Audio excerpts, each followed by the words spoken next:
one of the loudest bangs I've ever heard of in my life. It was an explosion. And so I quickly jump up and I see like all my windows are broken. And so then I go outside and I just see like a bunch of people, like 20, 30 men, soldiers, who are just, looking for something. I don't know what it is. I think they were looking for the drone. Another resident described returning home only to discover his house heavily damaged by falling drone fragments. A stark reminder that civilians are now being dragged into the conflict. Honestly, it is hard feeling. I mean, it is not about the financial aspect of it, but it is about the fact that you go for a journey and come back to see this disaster, that you are being a victim of a catastrophic incident. This war that we have nothing to do with it. We are not responsible for it, we are not a part of it, and we were not the cause of it. We just pay the price for something we didn't do. The militia group behind the attacks says its fighters have carried out nearly 30 operations in the past 24 hours, launching dozens of drones and missiles at enemy bases. The group also claims it shot down a US MQ-9 drone in Iraq's Salah al-Din province.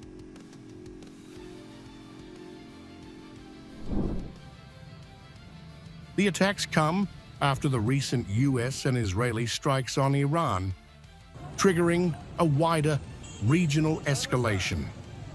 Iran-linked militias are now threatening Western countries supporting the campaign, warning that their forces and interests across Iraq and the region could become legitimate targets.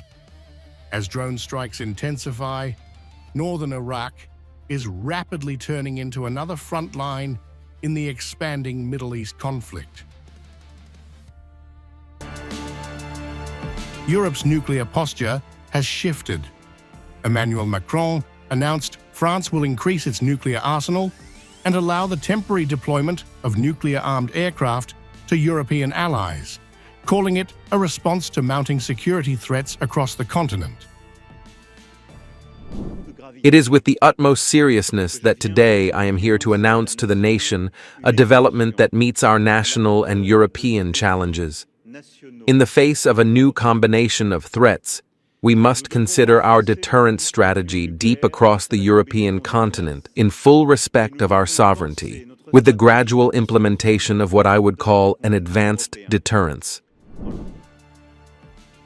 Macron described the move as forward deterrence, confirming France will expand its warhead numbers for the first time in decades while keeping full presidential control over any nuclear use. He made clear there will be no shared decision-making authority. I have ordered an increase in the number of nuclear warheads in our arsenal. To put an end to any speculation, we will no longer communicate the figures of our nuclear arsenal. I prefer to say it right away. The ultimate decision is not something to be shared, nor its planning or its implementation.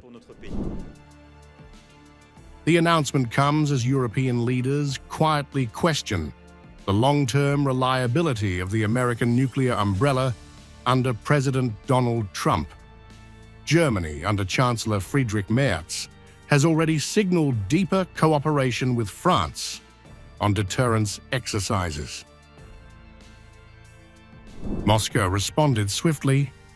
Russian Foreign Minister Sergei Lavrov warned that Macron's doctrine risks triggering wider nuclear instability and undermining global non-proliferation norms. The risk is now growing that the problem of nuclear proliferation will begin to get out of control. Lavrov argued that expanding nuclear umbrellas could push other nations to seek atomic weapons for protection, calling it a dangerous contradiction in global security policy. Seemingly paradoxically, the declared noble goal of starting a war in order to prevent the proliferation of nuclear weapons can stimulate completely opposite trends. Macron stated that Paris intends to use nuclear weapons in order to protect its vital interests, and he added, which are not limited to the borders of France. France says this is about sovereignty and deterrence strength. Russia calls it escalation. As Paris moves to extend its nuclear reach across Europe, the balance of power on the continent enters a new and uncertain phase. Iran's Foreign Minister Sayed Abbas Araghchi slammed the U.S. strikes on his country, saying Secretary of State Marco Rubio admitted what we all knew.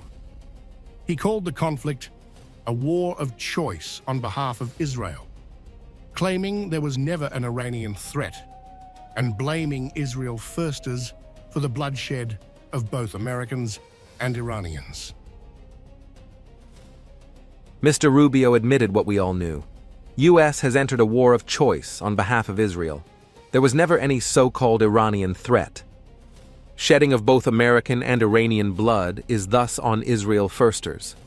American people deserve better and should take back their country. Rubio, speaking after a closed-door briefing on Capitol Hill, defended the strikes as preemptive. He said the U.S. acted because Israel's planned attack on Iran would inevitably trigger retaliation against American forces. We knew that would precipitate an attack, and if we didn't act first, we would suffer higher casualties, Rubio said, framing the move as necessary to protect U.S. troops. Why now? Well, there's two reasons why now.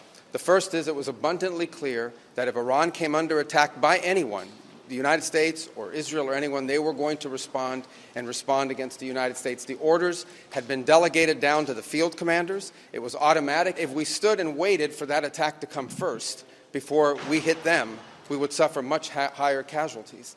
And so the president made the very wise decision. We knew that there was going to be an Israeli action. We knew that that would precipitate an attack against American forces. And we knew that if we didn't preemptively go after them before they launched those attacks, we would suffer higher casualties and perhaps even higher those killed. And then we would all be here answering questions about why we knew that and didn't act. President Donald Trump later told reporters the conflict could last 4 to 5 weeks, but possibly far longer, emphasizing the unpredictability of Iranian retaliation. Republican Senator J.D. Vance echoed the administration's stance, warning that U.S. forces would face consequences if the preemptive action had not been taken. The U.S. rationale has drawn criticism in Congress, with Democrats expressing unease over the justification. Lawmakers are preparing to vote on a war powers resolution later this week, a rare test of presidential authority during an active military operation.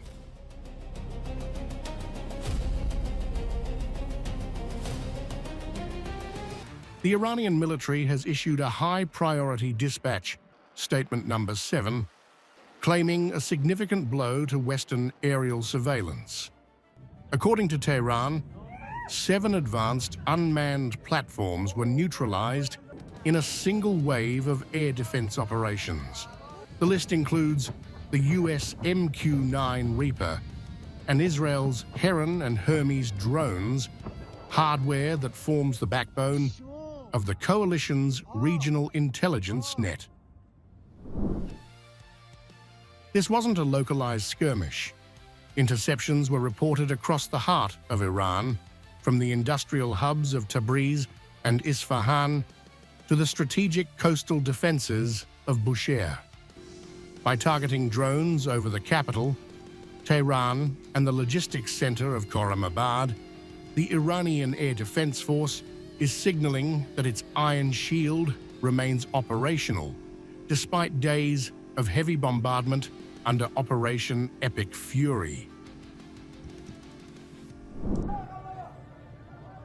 The numbers are climbing. With this latest wave, Iran's official tally of downed enemy drones has reached 29 since the conflict ignited on February 28th. While the Pentagon has yet to confirm individual high-value losses, military analysts suggest we are witnessing a war of attrition, where tens of millions of dollars in carbon fiber and sensors are meeting Iranian surface-to-air missiles in a high-stakes test of technology versus sheer volume. Journalists on the ground and OSINT analysts are debating the nature of these kills. While Iran displays wreckage of high-end predators, the US has officially deployed Project Lucas for the first time. Swarms of $35,000 expendable drones. The crucial question for the coming days: is Iran successfully blinding the coalition, or is the US intentionally sacrificing cheap Lucas units to map out and deplete Iran's sophisticated Barrage 373 missile batteries? The air war is now bleeding into global economics. Simultaneously, with Statement 7, Iran has intensified its posture near the Strait of Hormuz. With 20% of the world's oil supply at stake, the ability of these drones to provide real-time targeting for the US Navy is critical. If Iran can sustain this level of shoot-downs, the coalition's ability to guarantee safe passage through the world's most vital waterway will be severely compromised.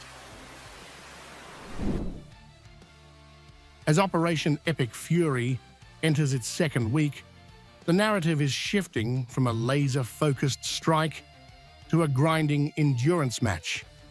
Between the verified friendly fire loss of 3 US F-15Es over Kuwait and these mounting drone claims, the cost of regime change is being written in wreckage. 29 drones down, whether they are decoys or reapers, marks a turning point in the history of robotic warfare. After surviving relentless waves of Iranian-made Shahed drones, Ukraine may now take that battlefield experience abroad. The United Kingdom plans to involve Ukrainian specialists to help Gulf partners intercept Iranian drones. A country once overwhelmed by these attacks could soon help shoot them down. We will also involve experts from Ukraine, alongside our own specialists, to help our partners in the Gulf intercept Iranian drones that are attacking them.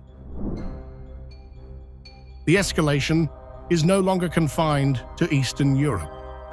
An Iranian-made drone has struck a UK military base in Cyprus, highlighting how Tehran's drone campaign now stretches beyond Ukraine. The battlefield is widening, and British-linked assets are within range.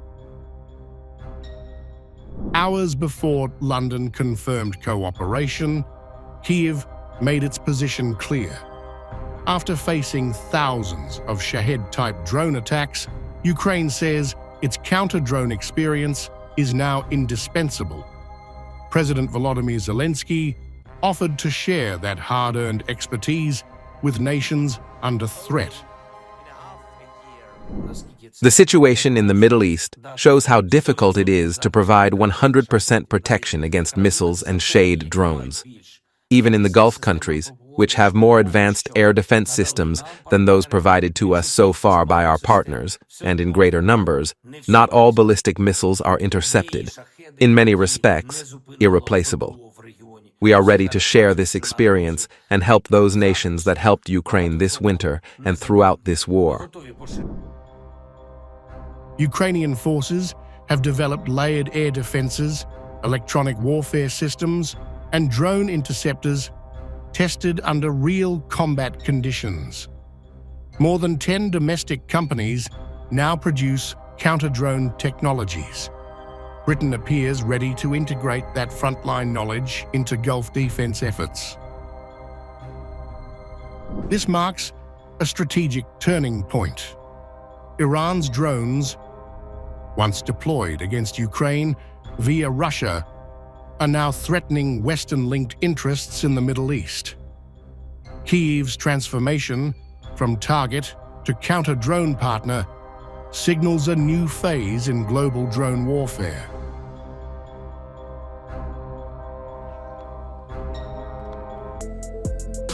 Iran has accused Israel of carrying out a false flag drone strike on facilities of Saudi Aramco, claiming the operation was meant to divert attention from Israeli strikes on civilian sites inside Iran. The attack on Aramco was an Israeli false flag operation, adding that Israel's goal is to distract the minds of regional countries from its crimes in attacking civilian sites in Iran. The accusation follows a drone attack on an Aramco facility in eastern Saudi Arabia. Sources told Reuters the Ras Tanura refinery was shut down as a precaution, though authorities said the situation remains under control. Tasnim news agency, quoting a military source, said Iran has openly targeted US and Israeli interests in the region, but stressed Aramco facilities have not been among the targets so far, distancing Tehran from the strike. According to data provided to us by intelligence sources, the port of Fujairah in the UAE is also one of the next targets of the Israelis in the false flag operation, and this regime intends to attack it. The same source claimed intelligence suggests the port of Fujairah in the UAE could be the next target in what Iran alleges is an ongoing Israeli false flag operation. The incident raises concerns over the vulnerability of critical oil infrastructure, with the attack signaling potential disruption to global energy supplies amid rising regional tensions. The conflict has widened again. Australia's Defence Minister says Iranian drones struck Al Minhad Air Base in the United Arab Emirates on the first night of the fighting. The facility is a key logistics hub for Australian operations in the Middle East. As of now, officials say there were no injuries.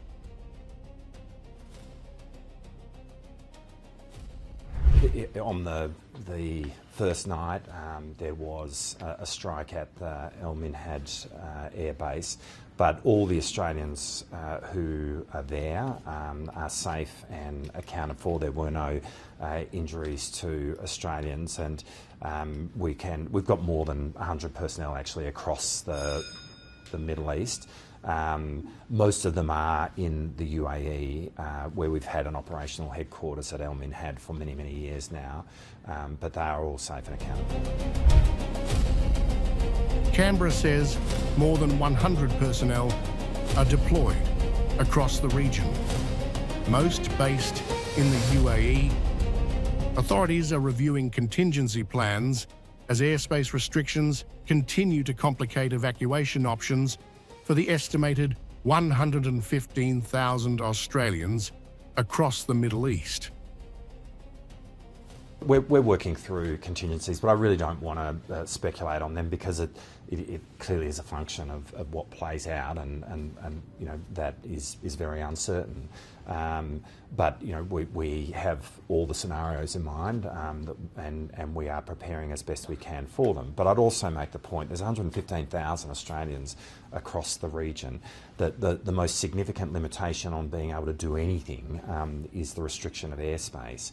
And when airspace begins to open up, our expectation is that the quickest flights that will resume will be commercial options. So,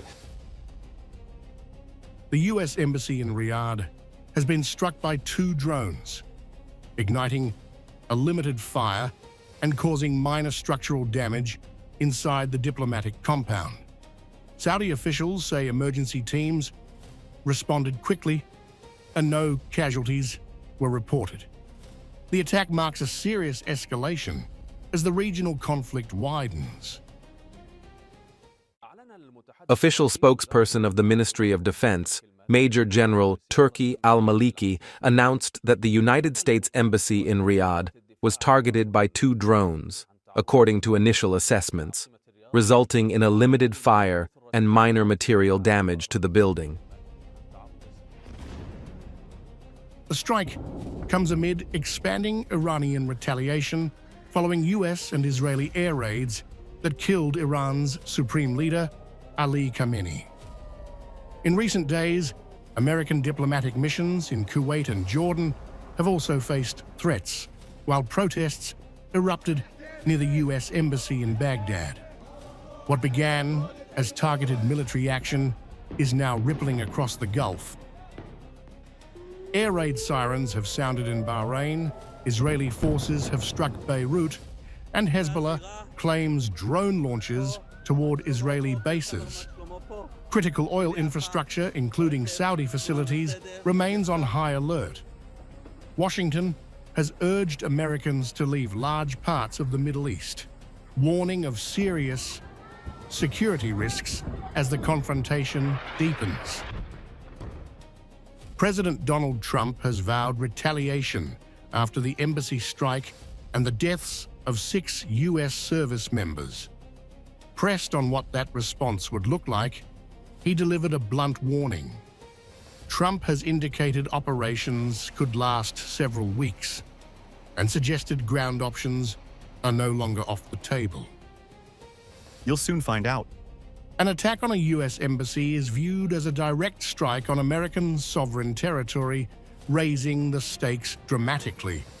With no visible diplomatic off-ramp and both sides signaling further action, the risk of a prolonged regional war is growing. The question now is not whether there will be retaliation, but how far it will go.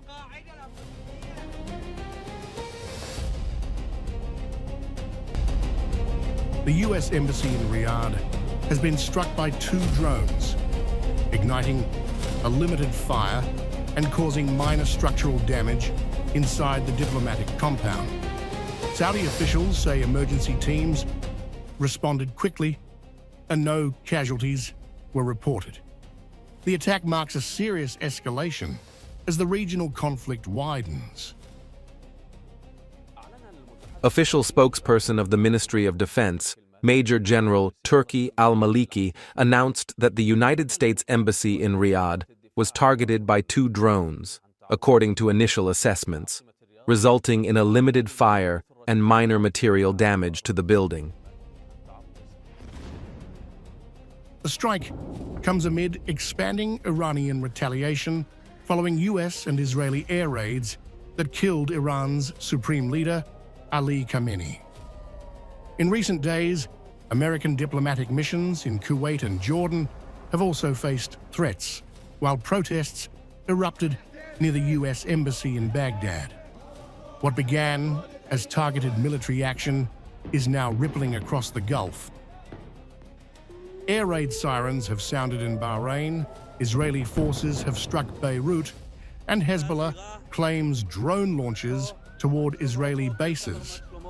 Critical oil infrastructure, including Saudi facilities, remains on high alert. Washington has urged Americans to leave large parts of the Middle East, warning of serious security risks as the confrontation deepens. President Donald Trump has vowed retaliation after the embassy strike and the deaths of 6 US service members. Pressed on what that response would look like, he delivered a blunt warning. Trump has indicated operations could last several weeks and suggested ground options are no longer off the table. You'll soon find out. An attack on a US embassy is viewed as a direct strike on American sovereign territory, raising the stakes dramatically. With no visible diplomatic off-ramp and both sides signaling further action, the risk of a prolonged regional war is growing. The question now is not whether there will be retaliation, but how far it will go. The Middle East is on the brink of a maritime showdown. Iran's powerful Islamic Revolutionary Guard Corps has declared the Strait of Hormuz closed and issued its most explicit threat yet to global shipping. In remarks carried by state media, a senior advisor to the Guard's commander-in-chief warned that any vessel attempting to cross would face direct attack. It has reached $81, and the world is certainly waiting for it to reach at least $200. They were looting and taking out 20 million barrels of oil daily from this region. A portion of it was sold, and small amounts returned to these countries. The strait is closed. Anyone who wants to pass will be destroyed by fire by our heroic and devoted forces in the Navy of the Islamic Revolutionary Guard Corps and the Army. They will definitely face a serious and decisive encounter if they try to enter this region, and we will also disable their pipelines in the region and will not allow oil to be exported from this region, putting them in a tight spot. Americans owe thousands of billions of dollars. They are thirsty for the region's oil. We don't let a drip of oil be reached to you. The Strait of Hormuz is the world's most vital oil corridor, carrying nearly 1/5 of global daily consumption. A disruption here would choke energy supplies, send crude prices sharply higher, and rattle already fragile markets. But there is immediate contradiction. While Iran claims closure, the United States says shipping continues. This escalation follows reported US-Israeli strikes that killed Iran's supreme leader, Ali Khamenei, an event that dramatically intensified regional tensions. US President Donald Trump has publicly encouraged Iranians to remove the ruling clerics, a move Tehran views as open regime pressure. In response, Iran has launched missile barrages toward Gulf states hosting US forces, expanding the confrontation beyond rhetoric and into direct regional retaliation. If Tehran attempts to physically enforce a blockade, it risks direct naval confrontation with US forces operating in the Gulf. Under freedom of navigation doctrine, Washington cannot allow a sustained shutdown of the world's most critical oil artery. 20% of global oil flows through this narrow passage. The next vessel that approaches Hormuz may determine whether this remains strategic signaling or becomes a wider maritime conflict.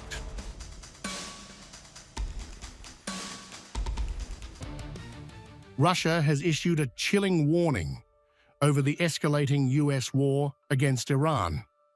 Deputy Chairman of Russia's Security Council, Dmitry Medvedev, says the conflict risks spiraling into a global catastrophe.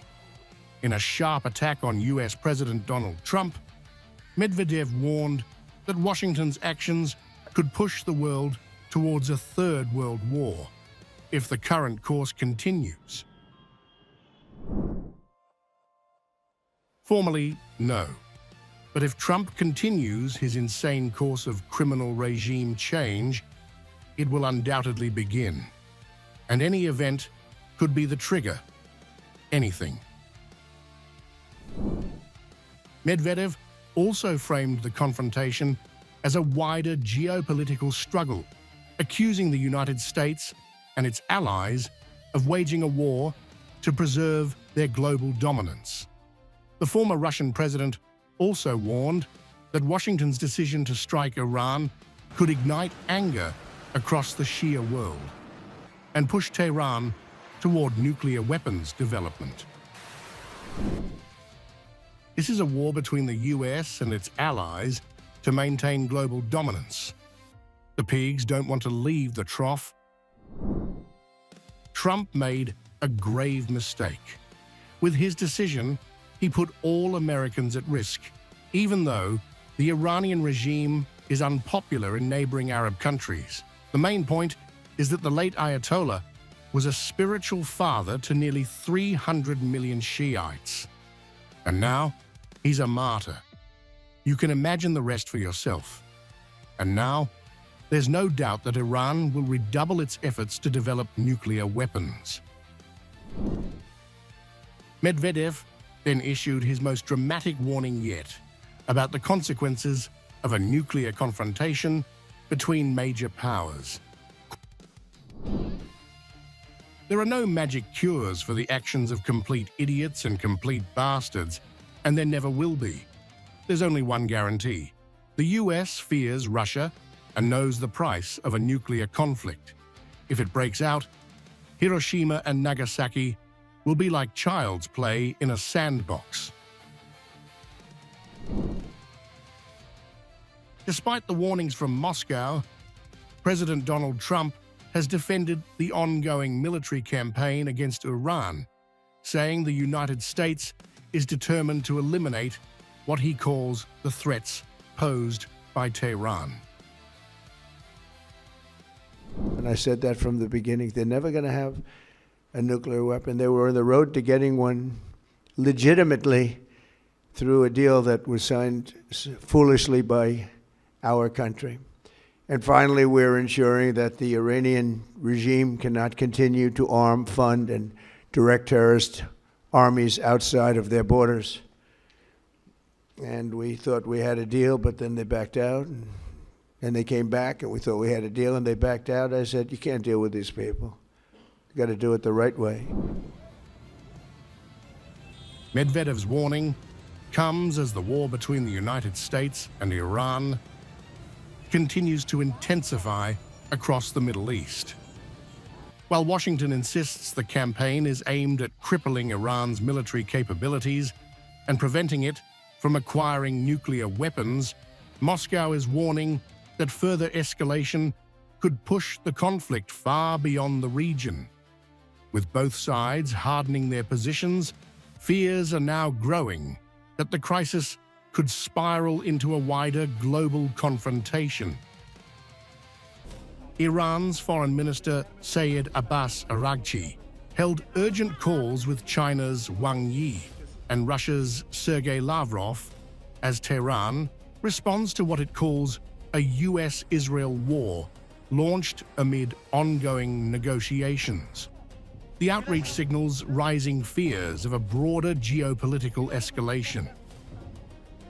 According to China's foreign ministry, Araghchi assured Beijing that Iran would do its utmost to protect Chinese citizens and institutions. He accused Washington of launching war during ongoing negotiations, despite positive progress in recent talks mediated by Oman. Just hours before the strikes, Oman's foreign minister, Badr al-Busaidi, had said a peace deal was within reach.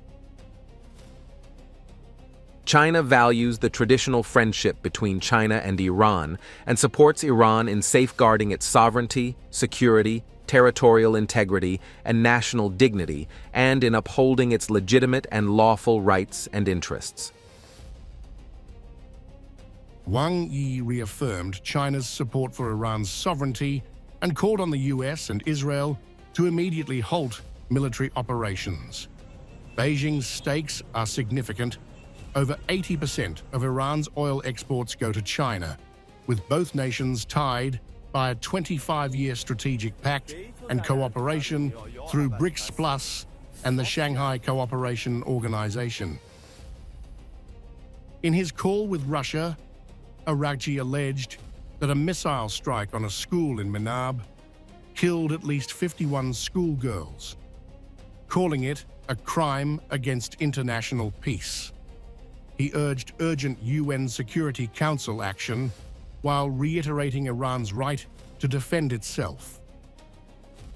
Sergei Lavrov condemned the attacks and backed calls for a UN session.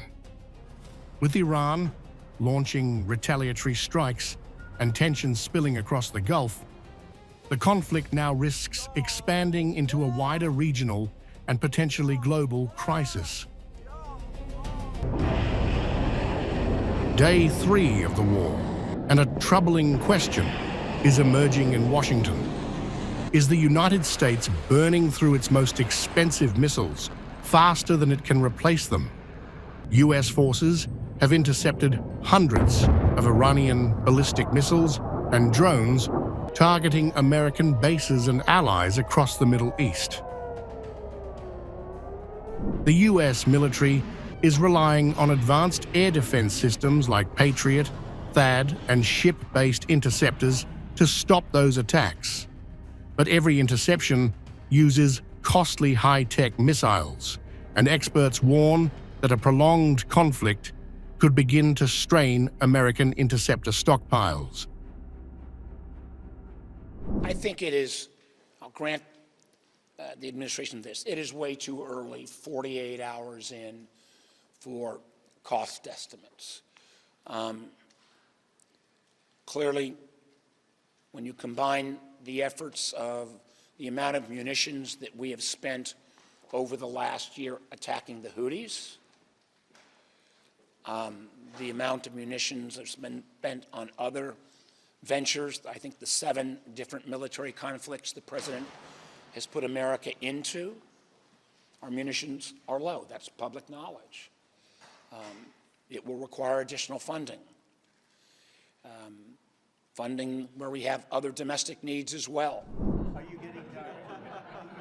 Secretary of State Marco Rubio has also acknowledged the scale of Iran's missile buildup, warning that Tehran's production capacity far exceeds the rate at which U.S. interceptors can be manufactured.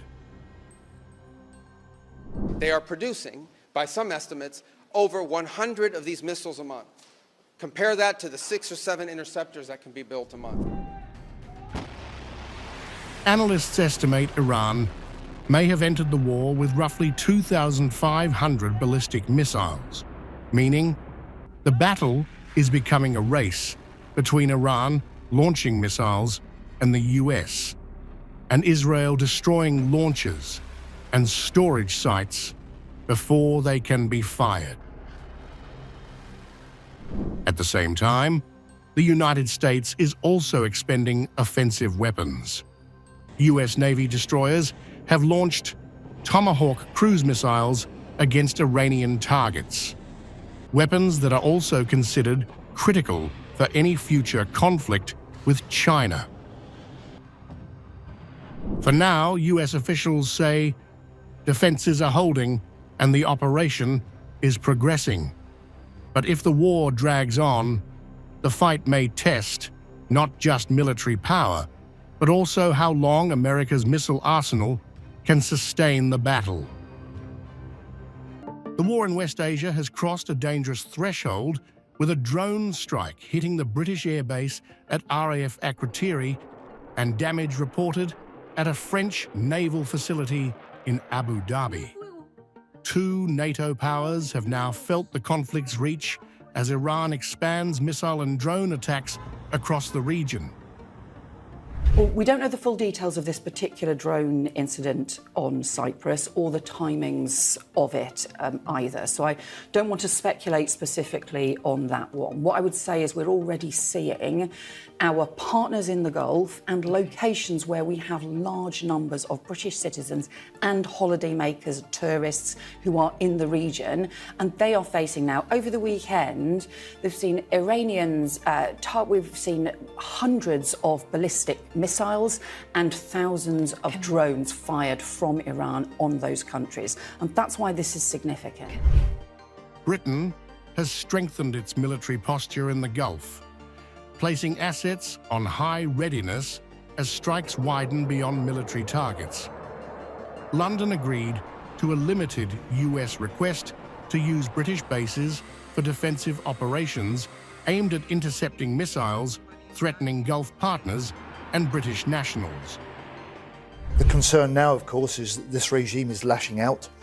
It's lashing out in an increasingly indiscriminate and widespread way. And people will be really concerned that it's not just military targets, but civilian airports like Kuwait, hotels in Dubai and Bahrain are being hit. And so that's why we've strengthened the UK defences in the region. In Berlin, Chancellor Friedrich Merz acknowledged the risks of escalation, but made clear that Germany shares the strategic goals of Washington and Israel. Europe, he signaled, will not distance itself from its allies, despite legal and diplomatic complexities. Condemning Iran's violations of the law and even imposing extensive packages of sanctions have had little effect over the years and decades. This is also because we were not prepared to enforce fundamental interests with military force if necessary. Therefore, now is not the time to lecture our partners and allies. Despite all our doubts, we share many of their goals, without being able to actually achieve them ourselves. France confirmed a hangar at its naval base in the Emirates was struck, prompting a reinforced defensive posture. Paris says it stands ready to support regional partners under collective self-defense principles while also urging urgent de-escalation and diplomacy. Yesterday, a hangar at our naval base in the Emirates was hit in a drone attack that targeted the port of Abu Dhabi, fortunately causing only limited material damage. France expresses its full support and complete solidarity. It stands ready, in accordance with the agreements binding it to its partners and the principles of collective self-defense provided for under international law, to participate in their defense. Meanwhile, global powers are taking sides. Russia and China have condemned the strikes on Iran as violations of international law and called for an immediate end to military action, emphasizing diplomacy over escalation, while North Korea denounced US and Israeli operations as unlawful aggression.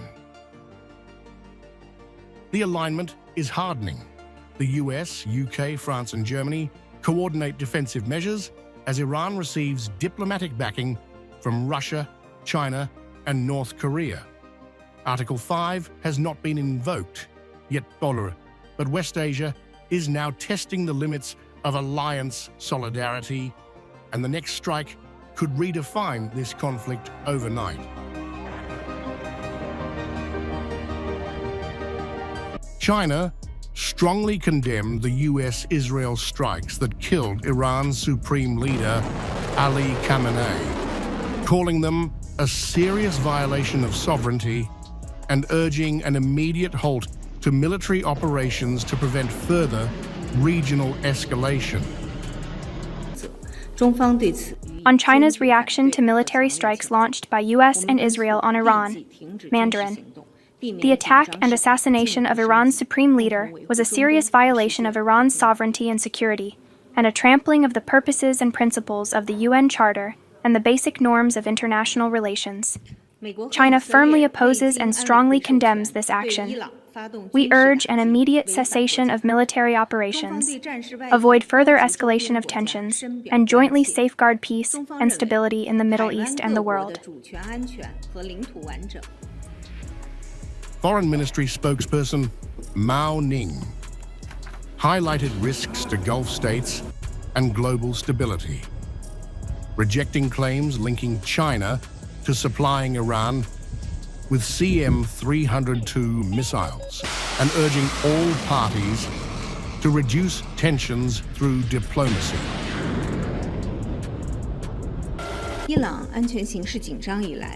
On reports, China and Iran are close to reaching agreement on purchase of CM-302 supersonic anti-ship missiles. If delivered, these would be among most advanced weapons China has supplied Iran, Mandarin. The report is untrue. As a responsible major country, China has always fulfilled its international obligations. China opposes malicious hype and hopes that relevant parties will do more to ease tensions. Iran retaliated with widespread missile and drone strikes on Israel, while US bases in UAE, Bahrain, Qatar, Iraq, and Kuwait were reportedly targeted. Beijing also stressed the strategic importance of the Strait of Hormuz, warning that disruptions could threaten global trade and energy security.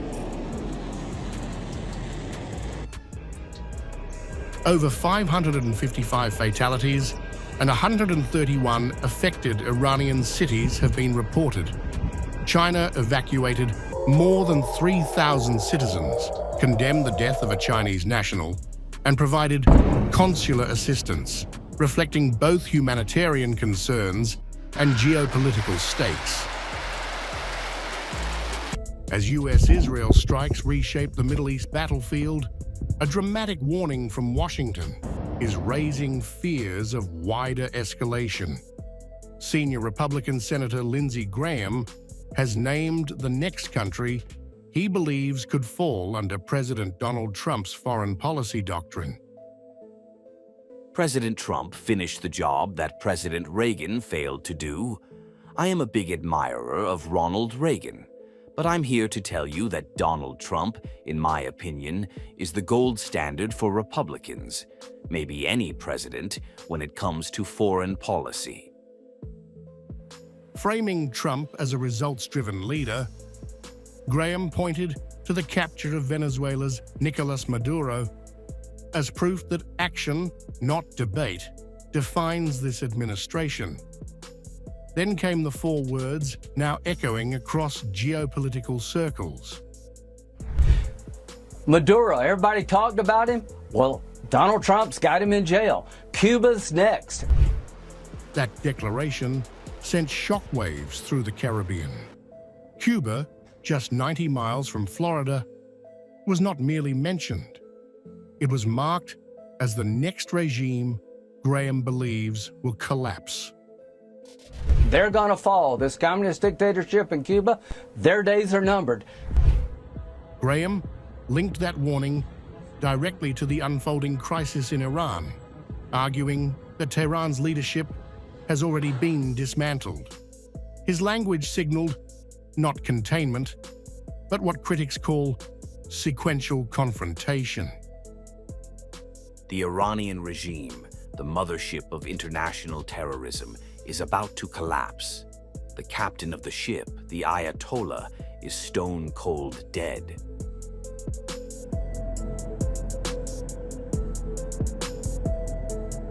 Israel's air defense shield is facing its most intense stress test, yet after Iran unleashed waves of ballistic missiles and drones in retaliation for Israeli strikes. Sirens sounded across Tel Aviv and Jerusalem as interceptors fired in rapid succession, but several projectiles broke through. One woman was killed, and at least 20 people were wounded, exposing cracks in the system built around the Iron Dome. Military analysts say Iran's strategy is simple but devastating: overwhelm the shield through saturation. By launching hundreds of missiles alongside decoys and drones, Tehran forced Israel to activate multiple layers, including David's Sling, Arrow 3, and the US-made THAAD. Even with a high interception rate, sheer volume ensured that some warheads slipped through. This is also a war of economics, where every interceptor launched drains resources at a staggering pace. Israeli defense missiles cost tens of thousands of dollars each, while many of Iran's drones and ballistic projectiles are far cheaper to produce and deploy. The use of advanced systems like the Fatah-1 adds further strain, demanding faster detection and more expensive responses. Despite Israeli strikes reportedly destroying significant Iranian launch capacity, Tehran has proven it can still mount large-scale barrages. The latest exchanges underline a harsh reality. No layered defense is invincible when faced with saturation, decoys, and hypersonic maneuvering threats. The message resonating far beyond the region is clear. Modern missile warfare is not just about protection, but about who can endure the cost longer. The Iran war has pushed the global oil market from fear to full disruption, with the Strait of Hormuz now under direct threat. Nearly 20 million barrels a day move through this narrow corridor, and more than 200 tankers are already stalled outside it. Brent crude has surged toward $82, and the countdown to 100 has begun. Asia takes the first hit because over 80% of Hormuz oil flows east toward energy-hungry giants like India and China. Every dollar rise in crude widens trade deficits, weakens currencies, and fuels inflation that lands directly on households. Gasoline futures are already spiking, turning a distant war into a kitchen table crisis. Beyond the price spike lies a deeper danger: logistics paralysis driven by fear and insurance collapse. War risk premiums in the Gulf have jumped sharply, and without coverage, tankers cannot legally sail, even if ports remain open. Aviation, shipping, and supply chains are now bracing for emergency fuel surcharges and disrupted trade routes. Europe enters this crisis with low gas storage and limited room for error, while emerging economies face a brutal stagflation trap. Higher energy costs threaten to reignite inflation just as central banks were trying to stabilize growth. What began as a regional military escalation is now morphing into a global economic squeeze. While importers scramble, some producers may quietly gain from the chaos as buyers pivot to alternative suppliers. Higher oil benchmarks mean stronger revenues for countries positioned outside the choke point. But if Hormuz remains unstable, this will not just be an oil rally, it will be a worldwide inflation shock.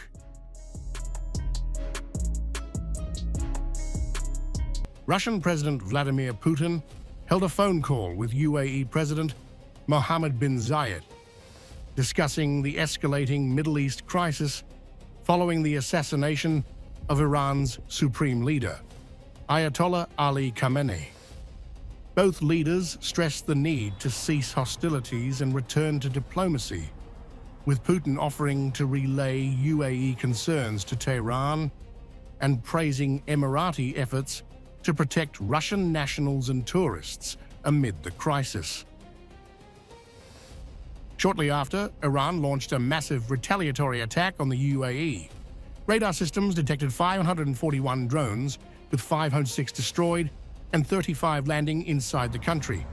The barrage also included 165 ballistic missiles, of which 152 were intercepted mid-air and 13 fell harmlessly into the sea.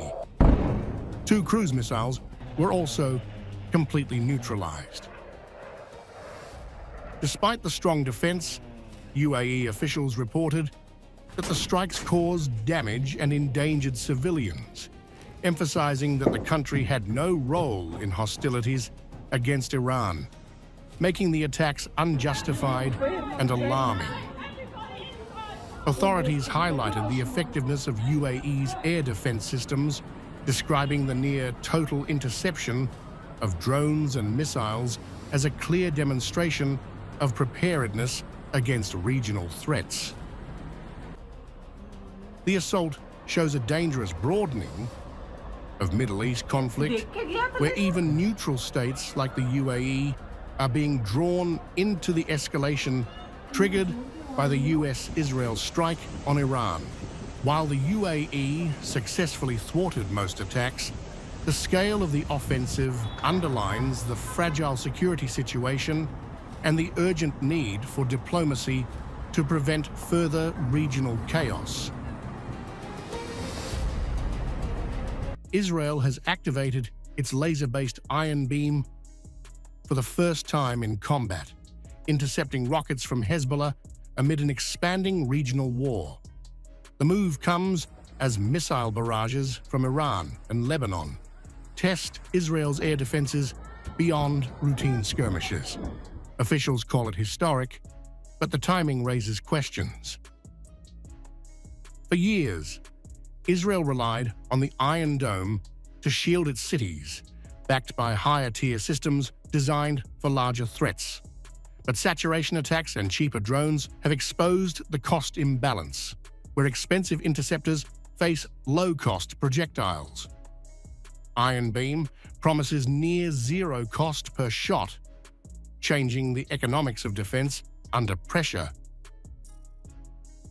Developed by Rafael Advanced Defense Systems, the 100-kilowatt laser fires at the speed of light and can engage rockets, mortars, and UAVs within seconds. Its deployment during active hostilities suggests Israel is accelerating new tools into real war conditions. Critics say such urgency reflects the strain of sustained multi-front confrontation. As Hezbollah intensifies fire from Lebanon and Iran expands its missile footprint, Israel's battlefield is evolving into a contest of endurance and adaptation.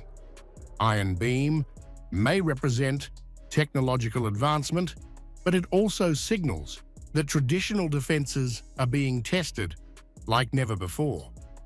In this war of attrition, innovation itself reveals where the pressure lies.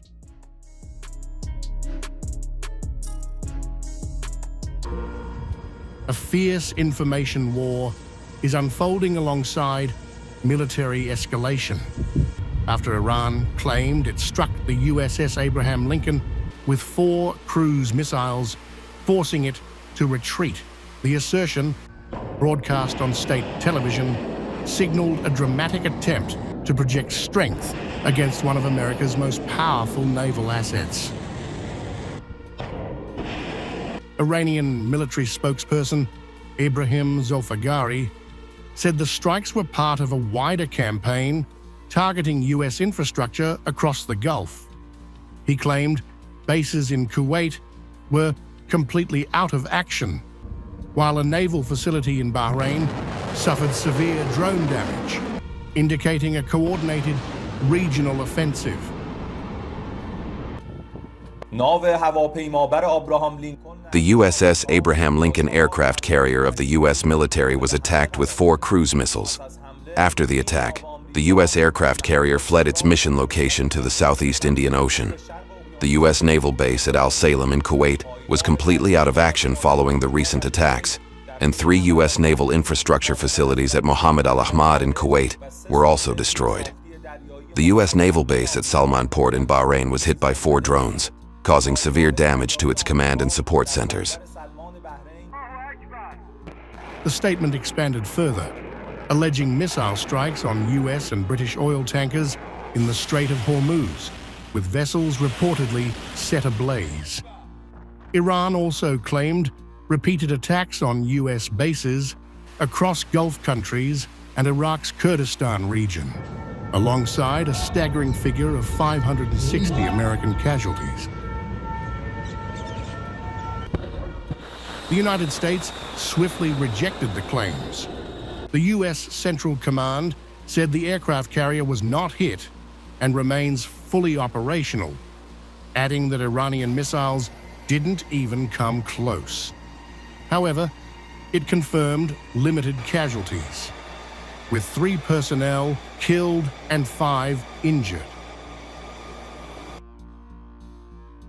Iran's IRGC claims to have struck USS Abraham Lincoln with ballistic missiles. Lie. The Lincoln was not hit. The missiles launched didn't even come close. The Lincoln continues to launch aircraft in support of CENTCOM's relentless campaign to defend the American people by eliminating threats from the Iranian regime. As U.S.-Israel strikes on Iran trigger retaliation, the conflict is rapidly widening, both on the battlefield and in narrative. With competing claims and rising attacks across the region, the crisis is entering a volatile phase where perception and power are colliding. Iran has thrown down a strategic marker. Foreign Minister Sayed Abbas Araghchi declares that Mosaic defense is active and shaping the battlefield. He says Tehran has studied 2 decades of U.S. military campaigns to its east and west and adapted. The message is direct: strikes on the capital will not cripple command. Iran claims its decentralized war design is already influencing pressure on U.S. bases. This is not just rhetoric, it is a public unveiling of wartime architecture. We've had 2 decades to study defeats of the US military to our immediate east and west. We've incorporated lessons accordingly. Araghchi's words are calculated and precise. Bombings in our capital have no impact on our ability to conduct war. That line signals resilience. He frames mosaic defense as the mechanism that allows Iran to determine when and how conflict ends. It is a doctrine built on dispersion, autonomy, and layered command. The implication: no single strike can paralyze the system. Bombings in our capital have no impact on our ability to conduct war. Decentralized mosaic defense enables us to decide when and how war will end. So what is mosaic defense? It fractures military power into semi-autonomous units, each a tile in a national grid. Missile, drone, and ground assets are distributed, redundant, and empowered to act within strategic guidance. Decentralization is hardwired, reducing vulnerability to decapitation-style campaigns. This marks an evolution from older centralized models and proxy-heavy forward defense. Instead of relying on hierarchy, Tehran is embedding endurance into structure. The battlefield becomes networked rather than concentrated. By confirming mosaic defense publicly, Iran signals confidence in a prolonged, attritional posture. The doctrine reframes deterrence, not by preventing strikes, but by absorbing them and continuing operations. The strategic message is unmistakable. Endurance is now institutionalized. The fragile calm along Israel's northern border has collapsed. Hezbollah launched rockets and drones toward Haifa, declaring the strike retaliation for the killing of Iran's supreme leader, Ali Khamenei. A second front in this widening war is now active. The resistance leadership has always affirmed that the continuation of Israeli aggression and the assassination of our leaders, youth and people, gives us the right to defend ourselves and respond at the appropriate time and place. Hezbollah says the attack was carried out in defense of Lebanon and in response to repeated Israeli aggression. By targeting a site near Haifa, the group signaled it is prepared to escalate beyond border skirmishes.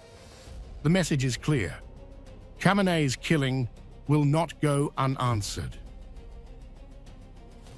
The Israeli enemy cannot continue its 15-month-long aggression without a warning response to halt this aggression and withdraw from the occupied Lebanese territories.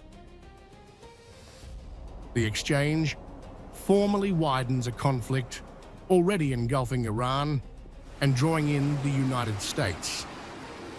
Hezbollah, long backed by Tehran, has now moved from deterrence to direct retaliation. Israel has blamed the group for the escalation, raising the risk of swift counterstrikes.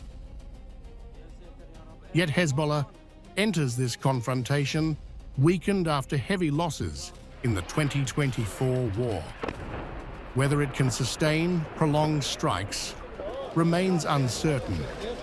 But with missiles now raining over northern Israel, the regional balance has shifted dramatically.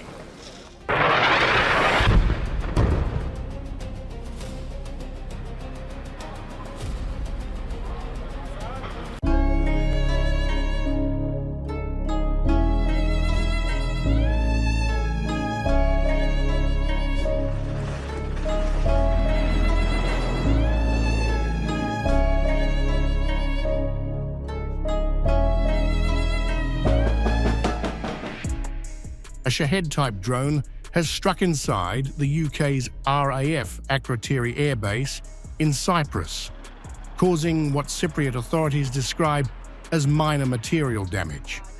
President Nikos Christodoulides says the drone hit shortly after midnight with no immediate reports of casualties as officials place security services on alert. British Defence Secretary John Healey says UK defences across the region have been strengthened, warning Iran is lashing out in an increasingly indiscriminate and widespread way, with concerns expanding beyond military sites to civilian infrastructure.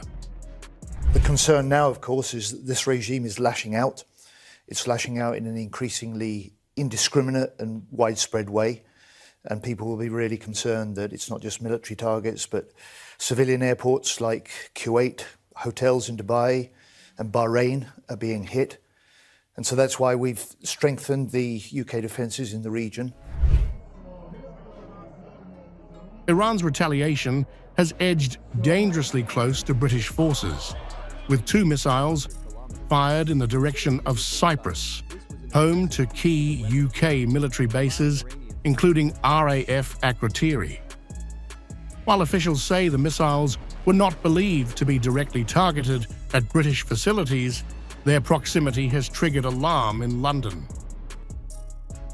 We are pretty sure they weren't targeted at our bases, but it shows how indiscriminate the Iranian retaliation is. 300 UK military personnel were close to the targets in Bahrain. Some of them were in several hundred yards of the missile strikes. Prime Minister Keir Starmer moved swiftly to draw a clear line, insisting Britain played no role in the US-Israeli strikes on Iran, while confirming UK aircraft are now flying defensive missions across the region.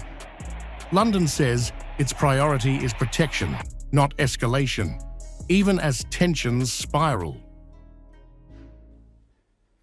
The United Kingdom played no role in these strikes, but we have long been clear. The regime in Iran is utterly abhorrent. Our forces are active, and British planes are in the sky today as part of coordinated regional defensive operations to protect our people, our interests, and our allies, as Britain has done before, in line with international law.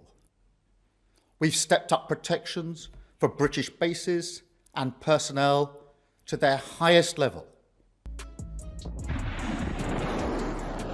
The escalation follows waves of US and Israeli strikes that reportedly eliminated senior Iranian leadership, including Supreme Leader Ali Khamenei. Iran has responded with missile and drone attacks across the Middle East, closing airspace in multiple countries and raising fears of a wider regional war. British officials warn further retaliation cannot be ruled out, as energy markets and global security hang in the balance.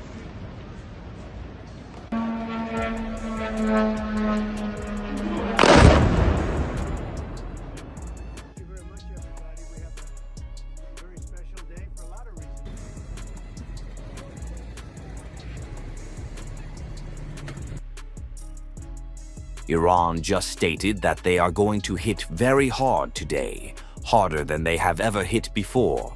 They better not do that, however, because if they do, we will hit them with a force that has never been seen before.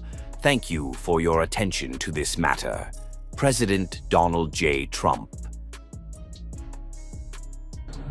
The rhetoric signals maximum deterrence and maximum risk, as the crisis edges closer to a broader confrontation.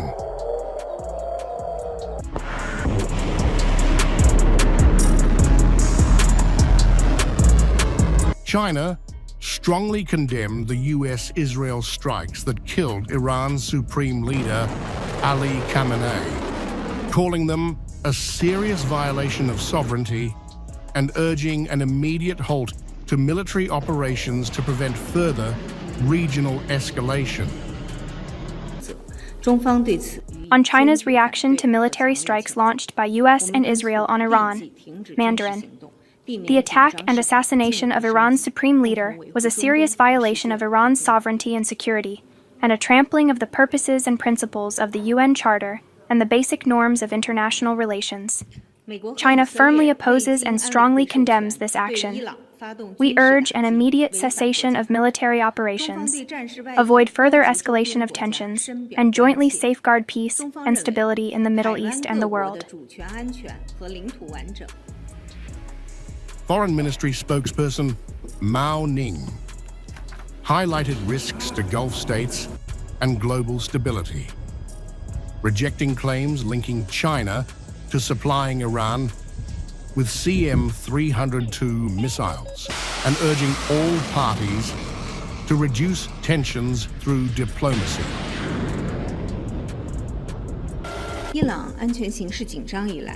On reports, China and Iran are close to reaching agreement on purchase of CM-302 supersonic anti-ship missiles. If delivered, these would be among most advanced weapons China has supplied Iran, Mandarin. The report is untrue. As a responsible major country, China has always fulfilled its international obligations. China opposes malicious hype and hopes that relevant parties will do more to ease tensions. Iran retaliated with widespread missile and drone strikes on Israel, while U.S. bases in UAE, Bahrain, Qatar, Iraq, and Kuwait were reportedly targeted. Beijing also stressed the strategic importance of the Strait of Hormuz, warning that disruptions could threaten global trade and energy security. Over 555 fatalities and 131 affected Iranian cities have been reported. China evacuated more than 3,000 citizens, condemned the death of a Chinese national, and provided consular assistance, reflecting both humanitarian concerns and geopolitical stakes.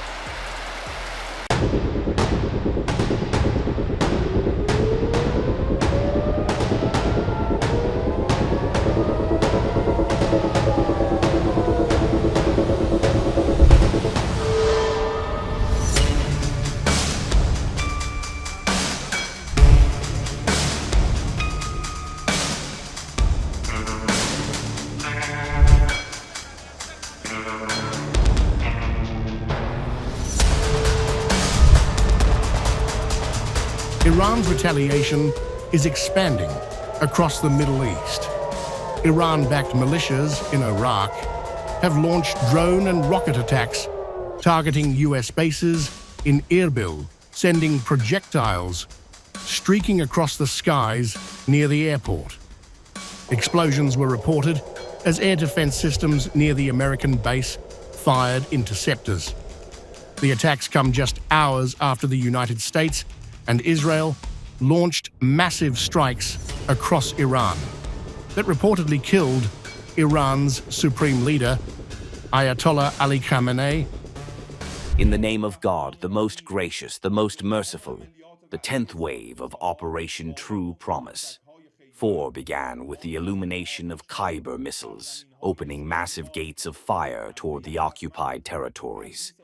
A targeted attack on the government complex of the Zionist regime in Tel Aviv, attacks on military and security centers in Haifa, and an attack on East Jerusalem were among the objectives of the 10th wave. Previously, we had warned about the expansion of attacks on bases and the occupied territories of the aggressive enemy, and had already announced this. The sound of sirens in Israel will never stop. Now we advise the residents of the occupied territories to stay away from the vicinity of military bases, security centers, and government facilities, and to immediately leave the occupied territories. The occupied territories that Netanyahu's government has forced you to live in have now become places of death and destruction. The umbrella militia network, calling itself the Islamic Resistance, claimed responsibility. The group says the attacks are revenge for US and Israeli strikes on Iranian territory. Exploding drones and rockets were launched at American installations in northern Iraq. There were no immediate reports of casualties from the Erbil attack. But the retaliation is not limited to Iraq. Iran has also fired missiles toward Israel, with blasts reported in Jerusalem and central Israel. Emergency crews rushed to the scene after shrapnel damaged vehicles and injured civilians. The strikes mark one of the most direct Iranian attacks on Israeli territory in the latest escalation. Over the past 36 hours, the United States and its partners have launched Operation Epic Fury, one of the largest, most complex, most overwhelming military offensives the world has ever seen. Nobody's seen anything like it. We have hit hundreds of targets in Iran, including Revolutionary Guard facilities, Iranian air defense systems. Just now it was announced that we knocked out 9 ships plus their naval building, all in a matter of literally minutes. Iran's formerly supreme leader, Ayatollah Khamenei, is dead. This wretched and vile man had the blood of hundreds and even thousands of Americans on his hands and was responsible for the slaughter of countless thousands of innocent people all across many countries. Last night, all over Iran, the voices of the Iranian people could be heard cheering and celebrating in the streets when his death was announced. The entire military command is gone as well, and many of them want to surrender into saving their lives. They want immunity. They're calling by the thousands.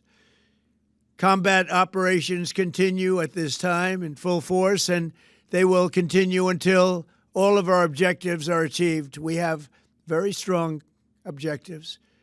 They could have done something 2 weeks ago, but they just couldn't get there. As the conflict intensifies, Iran's political leadership is unleashing fierce rhetoric against Washington. Senior Iranian figure Ali Larijani has accused U.S. President Donald Trump of plunging the region into chaos and sacrificing American soldiers for Israel's ambitions. Trump plunged the region into chaos with his delusional fantasies and now fears more American troop casualties. With his delusional actions, he turned his self-made America First slogan into Israel First and sacrificed American soldiers for Israel's power-hungry ambitions. And with new fabrications, it is once again imposing the cost of assassinating its own character on American soldiers and families.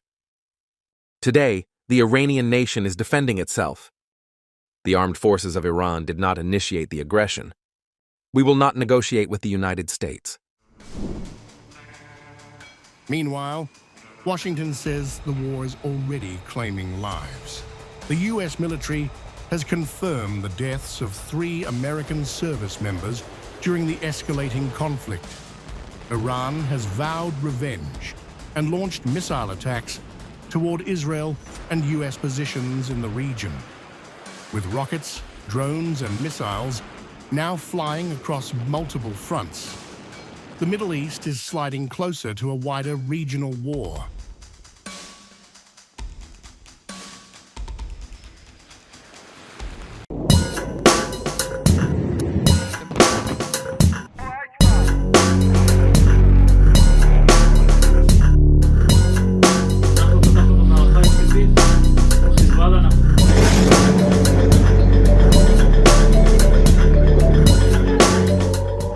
A new phase in the conflict has emerged after Iran's Islamic Revolutionary Guard Corps, IRGC, issued a sharply worded statement claiming its latest missile operations had opened huge doors of fire toward Israeli territory. The unusually dramatic language signaled not just escalation, but an intent to project scale and intensity beyond routine military messaging. The 10th wave of Operation Promise of Truth 4 opened huge doors of fire to the occupied territories with the Khyber missile maneuvers. a targeted attack on the Zionist regime's government campus in Tel Aviv, an attack on military and security centers in Haifa, and an attack on East Jerusalem were some of the goals of the 10th wave. Khyber missile maneuvers mark 10th wave. In announcement number 9 of what it calls Operation Promise of Truth 4, the IRGC said the 10th wave of strikes was executed using Khyber missile maneuvers. The terminology suggests a sustained and evolving campaign rather than a single retaliatory action, reinforcing Tehran's narrative of continuity and expanding operations. According to the statement, strikes were directed at a government campus in Tel Aviv, alongside military and security sites in Haifa and Jerusalem. By naming key urban and strategic centers, the IRGC indicated a broader operational footprint, moving beyond symbolic or isolated targets to a multi-city pressure strategy. In a striking move, the IRGC urged civilians to avoid military and government sites and to leave the occupied territories immediately. It also claimed air raid sirens in Israel would never stop, pointing to a strategy aimed at sustained psychological pressure as much as physical impact.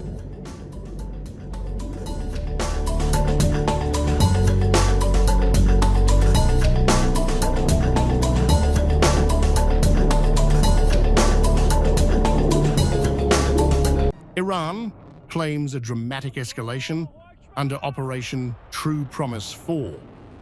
Iran's Islamic Revolutionary Guard Corps says its forces have struck multiple American and Israeli targets across the region in a sweeping wave of attacks. According to the IRGC, naval drones hit the U.S. aircraft carrier USS Abraham Lincoln after it approached close to Iran's maritime borders in the Gulf of Oman.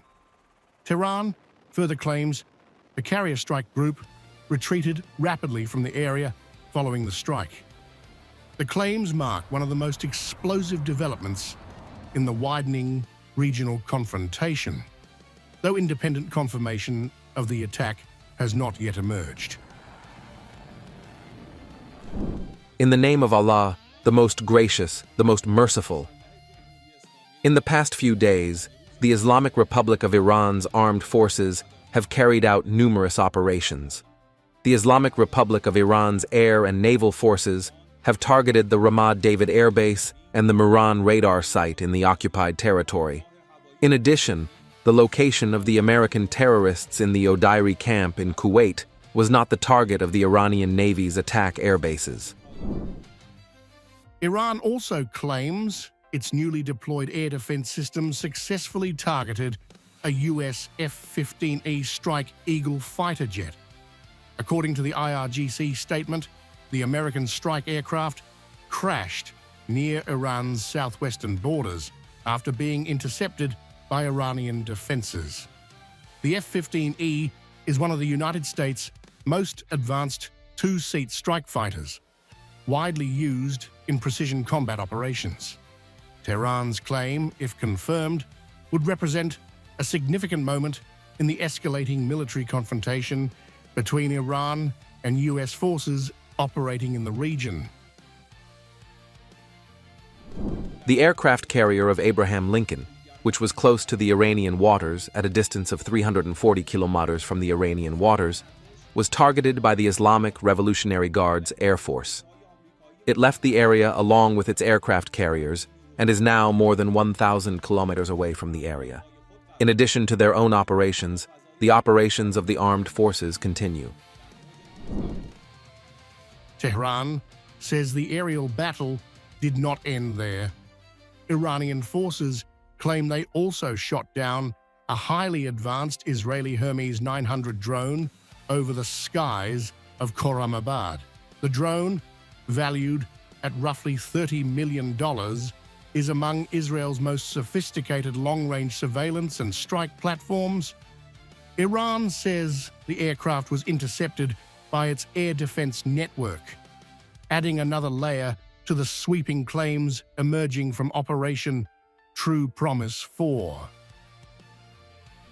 Some of the aircraft carriers of the Army and the IRGC, including the Commander-in-Chief of the aircraft carrier of Qatam Olambia, Salavatol Lalak, Sopi Emruz, 5th of May, 14th of November, a F-15E fighter, and a total of 4 aircraft carriers of the advanced Hermes 900 and MQ-9 have been destroyed in the skies of the western regions, south of the west and south of our country. At the same time, the IRGC says it launched heavy Khorramshahr 4 ballistic missiles, carrying 1-ton warheads toward Tel Aviv, Ben Gurion Airport, and the Israeli Air Force's 27th Squadron base. According to Iranian officials, the strikes were part of the 19th wave of the operation. The Islamic Revolutionary Guards Air Force, in the course of the 19th operation of Sadek 4, fired ballistic missiles at the Ben Gurion landing site with the name of Ya Hassan bin Ali. Iran claims these missiles were preceded by attacking drones and successfully penetrated multiple layers of Israeli air defenses, creating what it described as a devastating impact on strategic targets inside Israeli territory. In total, more than 2,000 Papad missiles and more than 600 missiles have been fired against American positions in the region and Zionist targets in the occupied territories. Tehran further claims that earlier phases of Operation True Promise 4 struck 20 American military targets across Bahrain, the United Arab Emirates, and Kuwait. Iranian officials say the coordinated strikes across multiple fronts have altered the military equation of the war, though these sweeping battlefield claims remain unverified by the United States or Israel. More attacks against our country's enemies continue. The constant sound of shelling and the long-term imprisonment of the population in the occupied territories in the shelters in the last 100 hours of the war shows the steadfast and well-managed spirit of the Iranian regime for the hard revenge of the terrorist criminals.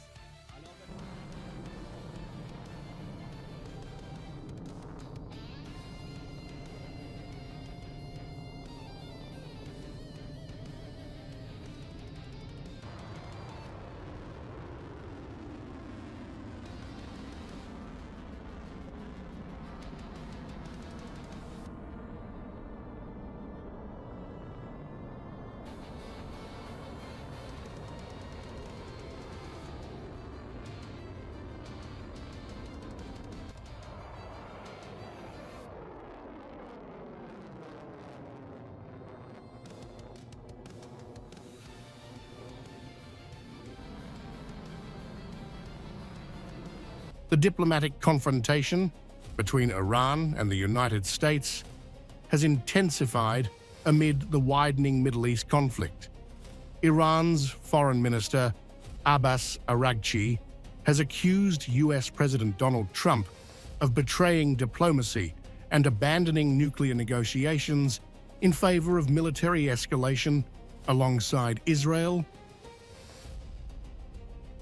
When complex nuclear negotiations are treated like a real estate transaction, and when big lies cloud realities, unrealistic expectations can never be met. The outcome? Bombing the negotiation table out of spite. Mr. Trump betrayed diplomacy and Americans who elected him. Tehran says Washington deliberately entered a war of choice on behalf of Israel. Araghchi claims there was never any real Iranian threat and argues the conflict was triggered by US backing for Israeli military action, warning that the escalation is now costing lives on both sides. Mr. Rubio admitted what we all knew. U.S. has entered a war of choice on behalf of Israel. There was never any so-called Iranian threat. Shedding of both American and Iranian blood is thus on Israel firsters. Washington, however, insists the strikes were necessary to prevent attacks on American forces. U.S. Secretary of State Marco Rubio said the United States knew Israeli action would trigger retaliation and decided to act first to reduce potential casualties.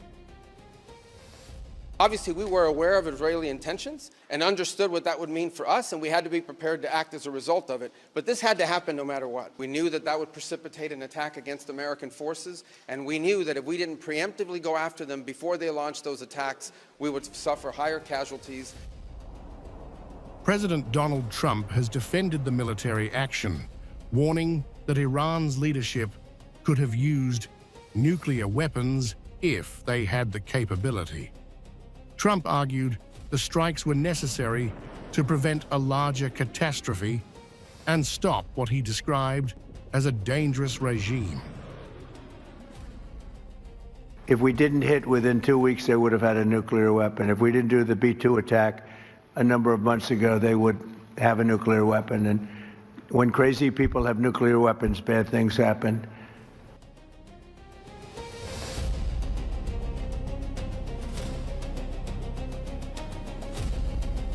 Russia has issued a serious warning over the escalating war in the Middle East. Speaking at an ambassadors' roundtable discussion, Russian Foreign Minister Sergei Lavrov said the ongoing conflict involving Iran could trigger far-reaching global consequences. Moscow says the military campaign launched against Tehran risks destabilizing not just the region, but the entire international system. According to Lavrov, the situation unfolding in the Middle East is already causing major damage to civilian infrastructure and raising tensions across the Persian Gulf. Russia argues the conflict threatens global stability and could send shockwaves through the world economy. What is now unfolding in the Middle East as a result of the aggression of the United States and Israel against the Islamic Republic of Iran is really fraught with enormous consequences, negative consequences for the whole world, for world stability, for the world economy, for everything that was once called globalization in the name of the prosperity of all humanity. All this is destroyed, and peaceful citizens are suffering, both in Iran and as a result of the retaliatory actions of Iran in neighboring Arab states. We express our condolences to any victims among the world population. Lavrov warned that the consequences of the war could extend far beyond the battlefield. According to Moscow, the campaign against Iran could end up triggering a dangerous nuclear domino effect across the Middle East. Russia says the logic created by the conflict may push countries to believe that nuclear weapons are the only real guarantee of national security. Lavrov argued that such a perception could fundamentally undermine the global non-proliferation regime. This war that has now been started against Iran could undermine the foundations of the principles of non-proliferation of nuclear weapons. More and more examples prove that if you do not have nuclear weapons, then you can do whatever you want with such a country. This can spur a movement in favor of developing nuclear weapons not only in Iran, but also in neighboring countries. Russia also accused Western powers of deliberately destabilizing the Middle East through what Lavrov described as a strategy of division. According to Moscow, the military campaign risks driving a wedge between Iran and its Arab neighbors in the Persian Gulf. Lavrov said the region had recently seen signs of diplomatic normalization, including improved ties between Tehran and Gulf states. But the current war threatens to reverse that progress. I have no doubt that one of the goals of this operation was to create a split between the countries of the region, between the countries of the Persian Gulf, Iran and its Arab neighbors, between which in recent years there has been a positive process of normalization. The West acts either with us or against us, and the main principle in all this is divide and rule. Lavrov also claimed the conflict erupted at a moment when diplomacy between the United States and Iran was still underway.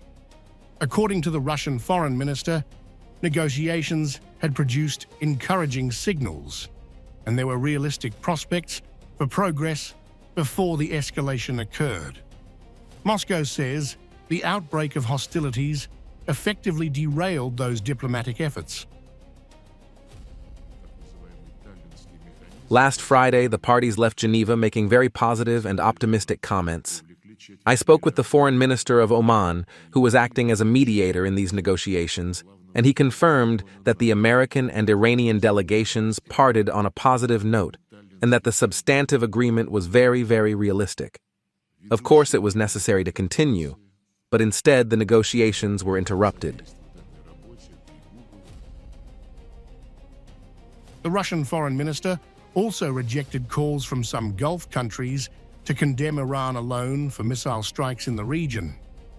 Lavrov said, focusing only on Tehran's response ignores the broader context of the conflict.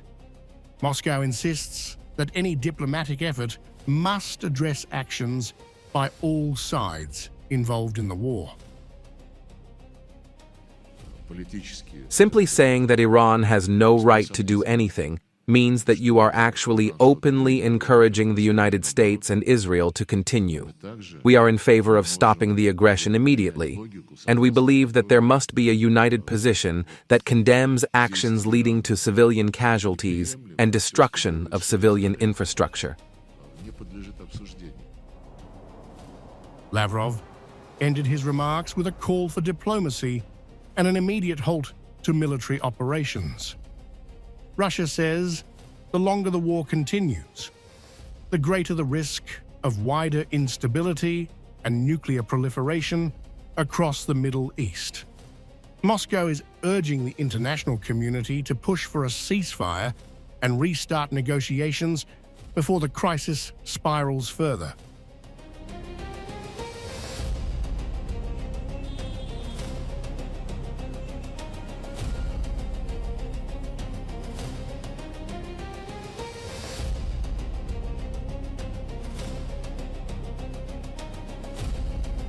A Shahed-type drone has struck the British Royal Air Force Base at RAF Akrotiri on the Mediterranean island of Cyprus. The midnight strike hit the runway but caused only minimal damage, with no casualties reported. It is the first attack on the base in nearly 4 decades. British officials say the drone was Iranian-designed, but not launched from Iran, pointing instead to a possible proxy attack.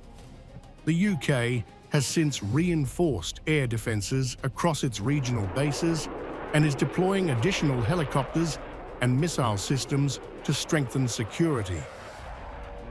The strike has triggered alarm across Cyprus, where authorities are trying to reassure citizens that the country is not part of the escalating conflict. President Nikos Christodoulides addressed the nation, stressing that national security remains the government's top priority.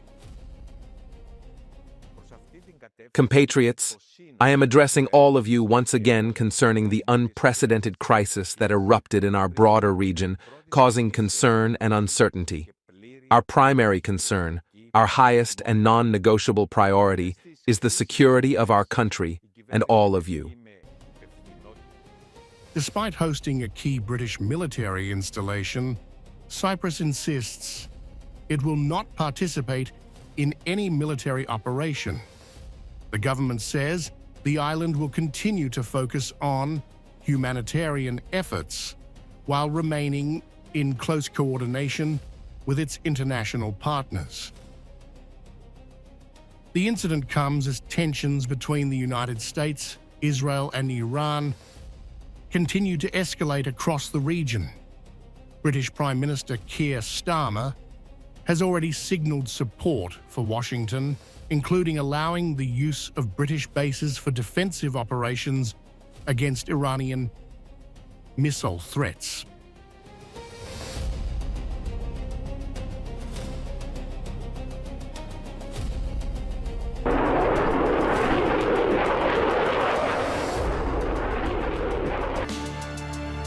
Ukraine's battlefield experience against Iranian Shahed drones may now play a role far beyond Europe. Ukrainian President Volodymyr Zelensky says several Middle Eastern countries have approached Kyiv seeking help in countering Iranian drone attacks.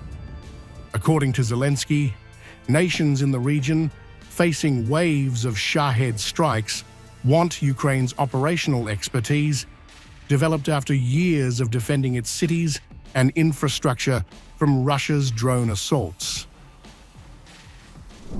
The Iranian regime was supplying Russia with weapons, which Russia used to kill us. Now these concerns have somewhat diminished, as Iran is unlikely to be able to supply anything to Russia at the moment. But at one time, they transferred licenses, and now, based on these Iranian licenses, Russia is producing the corresponding missiles and drones itself. Zelensky says the Iranian drone threat that Ukraine has been battling is now spreading across the Middle East. According to him, partners in the region have reported attacks by Iranian Shahed drones targeting civilians. Zelensky revealed that governments across the Gulf and the broader Middle East have reached out to Kyiv for advice and operational knowledge on how to counter these attacks. We have received signals from partners in the Middle East. There have been attacks by Iranian Shaheeds on civilians in these countries. They want our expertise. We are open to this. If their representatives come, we will provide the expertise. Moreover, there are requests from Europeans and the United States of America. We have received requests to share our experience with partners from the Middle East. The Ukrainian president says his country has developed practical solutions against mass drone attacks, including interceptor drones and layered air defense tactics. Zelensky argues that traditional missile systems, such as Patriot, are not designed to deal with large waves of cheap drones. Firing expensive interceptor missiles at every drone, he says, is simply not sustainable. As for weapons, we are in a war ourselves. And I said quite frankly, we have a deficiency of what they have. They have missiles for Patriots, but they can't shoot down hundreds or thousands of Shaheeds with Patriot missiles. It's too expensive. Of course, they don't mind spending on people, but they simply don't have that many missiles. Therefore, they need interceptor drones, which we have. And we have a deficiency of RAS-2, RAS-3 missiles. So, if we talk about the exchange of technologies, the exchange of weapons, I think our country will be open to this. Zelensky's remarks suggest a possible exchange of capabilities. Ukraine could provide its anti-drone expertise and interceptor drone technology, while partners in the region could help Kyiv with much-needed air defense missiles.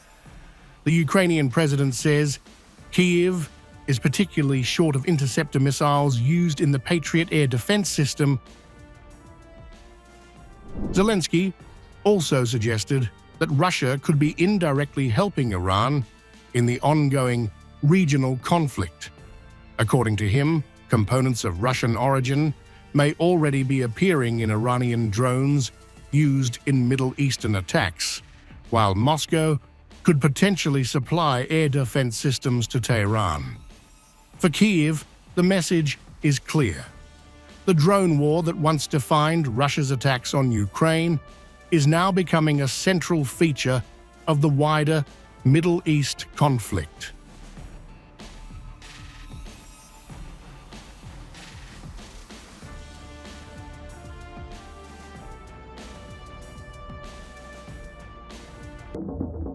US and Israeli strikes on Iran and the killing of Supreme Leader Ali Khamenei are echoing far beyond the Middle East. In North Korea, leader Kim Jong-un is drawing a stark lesson. Nuclear weapons are the ultimate guarantee of regime survival. As Washington under Donald Trump targets adversaries without nuclear deterrence, Pyongyang sees its atomic arsenal as protection against the same fate. Even as the Iran conflict escalated, Kim Jong-un projected calm. Just a day after the bombing began, the North Korean leader toured a cement factory, appearing relaxed while praising workers and the country's industrial strength. The message was clear. Unlike Iran, nuclear-armed North Korea believes it can deter external attack. Under the signboard of the so-called America First, the U.S. is unhesitatingly resorting to aggression and use of force against sovereign states. The crisis is also complicating any future diplomacy between Washington and Pyongyang. Talks between Donald Trump and Kim Jong-un once raised hopes after their historic meeting at the 2018 Singapore summit, but negotiations collapsed in 2019. Since then, North Korea has accelerated missile tests and expanded its nuclear capabilities. Analysts warn the Iran conflict could reshape the global nuclear debate. Pyongyang is closely watching how US forces operate on the battlefield, from missile defenses to strike capabilities. For North Korea's leadership, the war reinforces a simple doctrine. Nuclear weapons are not just military tools, but the ultimate shield against regime change. A dramatic escalation in the Middle East. Iran's Islamic Revolutionary Guard Corps has claimed it fired Khorramshahr 4 heavy missiles toward the heart of Israel. According to the IRGC, the strike was carried out in the 19th wave of its operation called Promise of Truth 4. The missiles, each carrying a 1-ton warhead, were launched at dawn, targeting Tel Aviv, Ben Gurion Airport, and Squadron 27 of the Israeli Air Force stationed at the airport.